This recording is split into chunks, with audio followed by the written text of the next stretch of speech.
So today, guys, we're going to be showing you a build that is going to be the best solo player build for players who enjoy running skills.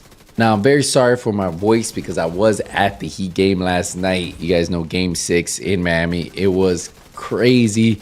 I was screaming, going loud, going nuts, and I lost my voice. So my voice is slowly coming back, so you guys got to bear with me, but I did want to get this video out for you because I've been testing it out. And I think a lot of you guys are going to enjoy this, especially when the golden bullet is gone. If you guys haven't made one of these builds and you're new or returning, this could be a great build to help you beat that harder difficulty without really having to rely on putting lots of damage using something like Hunter's Furies, Strikers, Heartbreakers, which you guys know those are my favorite solo player running gun builds. But if you're looking for a solo player build, one of the best, that uses skills, this is going to be the one for you just because of the amount of survivability we're going to have on this build. And you'll see in just a second because we have a couple mods that are going to help us out with those elite enemies. We also have a mask that's going to give us a little bit more armor. So you guys are going to see how we have this spec'd out, and it might be a little bit different than what you might have seen in the past, but obviously some of the pieces you might have seen.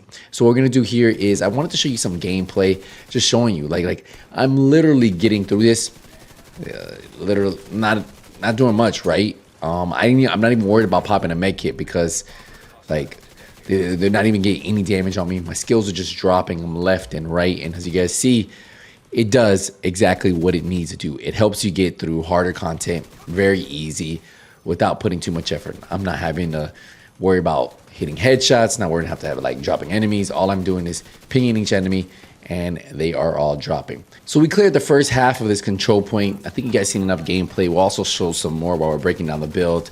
But yeah, let's get into the build so you guys can see how I have it set up. Well, we have the Technician Specialization. The Technician Specialization is going to give us 10% skill damage, plus it's going to give us 1 skill tier, allowing us to run either an extra red core or blue core on our build and being able to be maybe hit a little bit harder or have a little bit more survivability. We are running the Capacitor, probably one of the best skill damage weapons to use in the game. It's an exotic. You get this from the summit from the first time, and if you've gotten one from the summit already, then you just have to farm AARs. Now mine has 101,000 damage, 700 RPM, 41 in the magazine, and then we have assault rifle damage to armor and health damage. Now the talent, what makes this so good is because when you're shooting an enemy, it builds a stack to a cap of 40. Now each stack actually gives you 1.5% skill damage. Now after 5 seconds, if you're not hitting anything, the stacks do decay 1 per second. Now for every yellow core you have, you will get 7.5% weapon damage. That is why this build hits hard even with the weapon itself.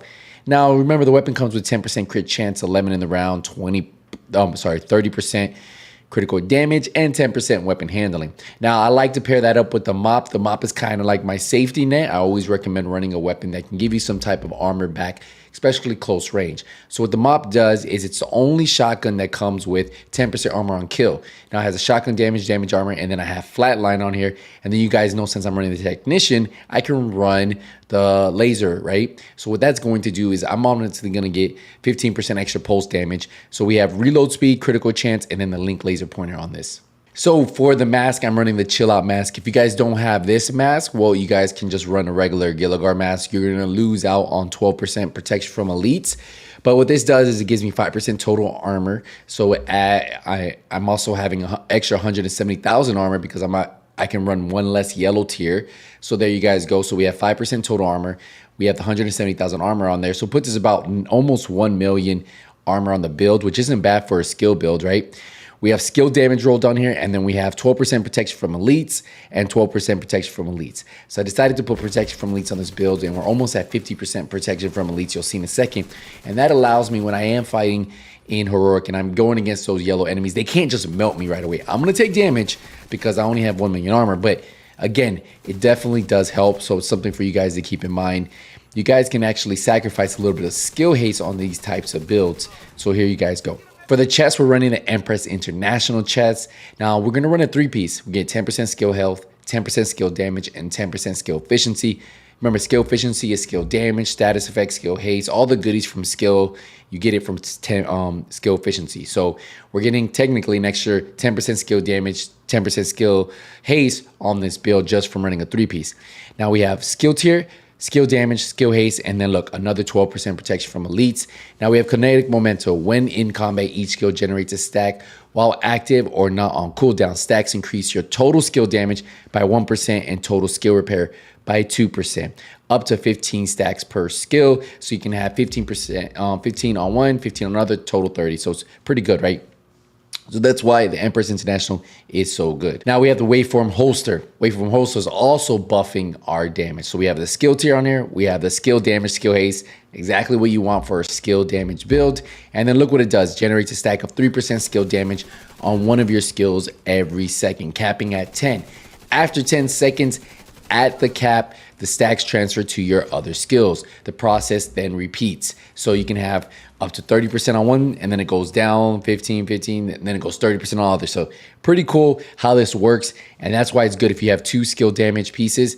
Running this holster is amazing. For our second piece of Empress International, we have the knee pads. So we have skill damage, skill haste, and a skill tier on here. For our gloves, we have our third piece, skill haste, skill damage, skill tier. And then the backpack, we went with the wyvern wear. Why? Because it gives us 10% skill damage. We have a skill damage build on. We have skill tier on here, skill haste, skill damage. And then look, 13% protection from elites. Man, I only have one of those. I've been playing a long time. Some people have multiple. So hopefully I can get more and then you can just improve this build. But ideally, 11, 12, 13, if you can get any of those, you'll be good there. And then we have tech support. Now, you can run a lot of different things. Combined arms is pretty good. I personally like tech support. The reason why is if I decide I don't want to fire my gun for a little bit, tech support will be kicking off, right? Skill kills increase total skill damage by 25% for 20 seconds. So you don't have to worry about keeping the shots going.